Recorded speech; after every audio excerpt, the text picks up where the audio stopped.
एक security guard. रात का वक्त था। मैं ड्यूटी से छुट्टी करके घर लौटा ही था कि उस दिन माँ बड़ी चिंतित थी। मेरे घर आते ही बोली, दवाई मैंने ले ली है और गोली भी खा ली है। अब मेरी बात सुनो गौर से। मेरी उम्र का कुछ ठिकाना नहीं, कब ऊपर वाले से मेरा बुलावा आ जाए। तेरी बड़ी बहन की शादी हो गई, तेरे बड़े भाई की शादी हो गई। मैं चाहती हूँ अब तेरी भी शादी हो जाए। पैसों की तू फिक्र ना कर, लड़की मैंने देख ली है। मैं भी फिर हार चुका था। उम्र 28 के पार हो चुकी थी और उस रात मैं कुछ ना कह सका।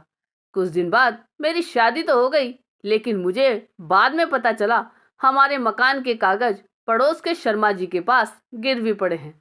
कर्ज दिन पर दिन और बढ़ने लगा। तब माँ ने मकान बेचने का फैसला लिया। उसे पता था कि अब सब बच्चों की शादी हो गई, कर्ज अब कोई नहीं चुका पाएगा। इसलिए उसने दूसरे शहर में एक बना बनाया मकान खरीदा।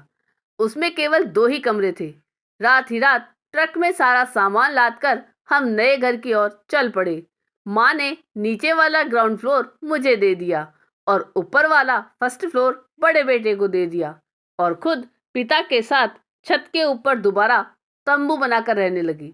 मुझसे ये देखा ना जाता था, किंतु मेरी भी नई नई शादी हुई थी, बीवी भी नहीं थी। बूढ़े माँ बाप सीढ़ियों पर चढ़ उतर नहीं सकते थे, इसलिए मैंने एक फैसला लिया। दूर कहीं एक सिक्योरिटी गार्ड की नौकरी ढूंढी, फिर वहीं पास में ही एक किराए का कमरा लिया और अपने बीवी बच्चों के साथ रहने लगा। जब मैं कुछ महीनों तक घर ना लौटा तो बूढ़े माँ बाप को मजबूर होकर नीचे वाले ग्राउंड फ्लोर पर रहना पड़ा। आज मुझे 9 बरस हो चुके हैं घर से निकले। मैं घर लौटकर नहीं गया।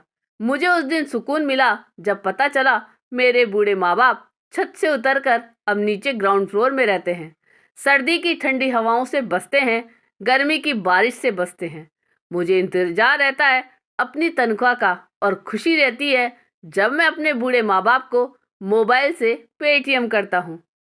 आपको ये कहानी कैसी लगी यह कमेंट करके जरूर बताइएगा।